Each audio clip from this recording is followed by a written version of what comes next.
les relations entre Fabien Roussel et Jean-Luc Mélenchon ne sont visiblement pas au beau fixe ces derniers temps. Pour cause, à l'Express le 3 février dernier, le communiste de 53 ans avait partagé un avis cinglant au sujet de la NUP. La NUP, elle est dépassée. Il faut rassembler bien au-delà, avait-il déclaré, avant d'ajouter ensuite, la gauche a besoin de parler à cette France des sous-préfectures. Elle nous attendait et elle nous écoute de nouveau. J'ai vu un appétit pour une gauche nouvelle et qui ne se résume pas à Jean-Luc Mélenchon. Mais voilà, dans les pages du Figaro, paru ce mercredi 5 avril, nos confrères ont également évoqué le récent rendez-vous entre Bernard Cazeneuve et Fabien Roussel.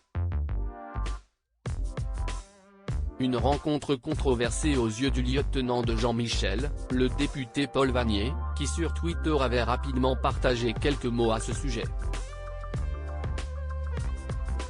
Je propose à Fabien Roussel de se consacrer à l'organisation de son barbecue avec Cazeneuve et de laisser la NUP tranquille, a fait savoir le député, avant d'être plus incisif, son petit jeu de diviseur nous a déjà coûté le second tour de la présidentielle.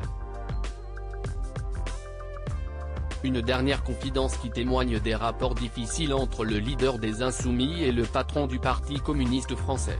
Supérieur a découvert les anciens candidats à la présidentielle lorsqu'il était jeune et Jean-Luc Mélenchon consterné par Fabien Roussel en octobre dernier, les tensions entre Jean-Luc Mélenchon et Fabien Roussel faisaient déjà rage.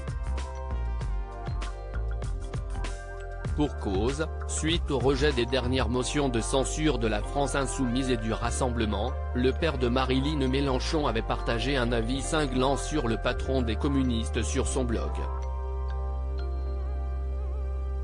Au sujet du refus de voter la censure qu'ont choisi les 12 députés PS3 Elvie et Fabien Roussel, Jean-Luc Mélenchon avait ainsi déploré l'attitude consternante du communiste.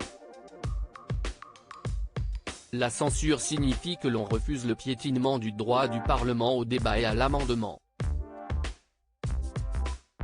Et il signifie donc la volonté de faire cesser la politique du gouvernement qui fait le malheur de millions de familles et de la dévastation des services publics. C'est cela l'enjeu, avait-il déploré. Crédit photo, Stéphane Le Mouton.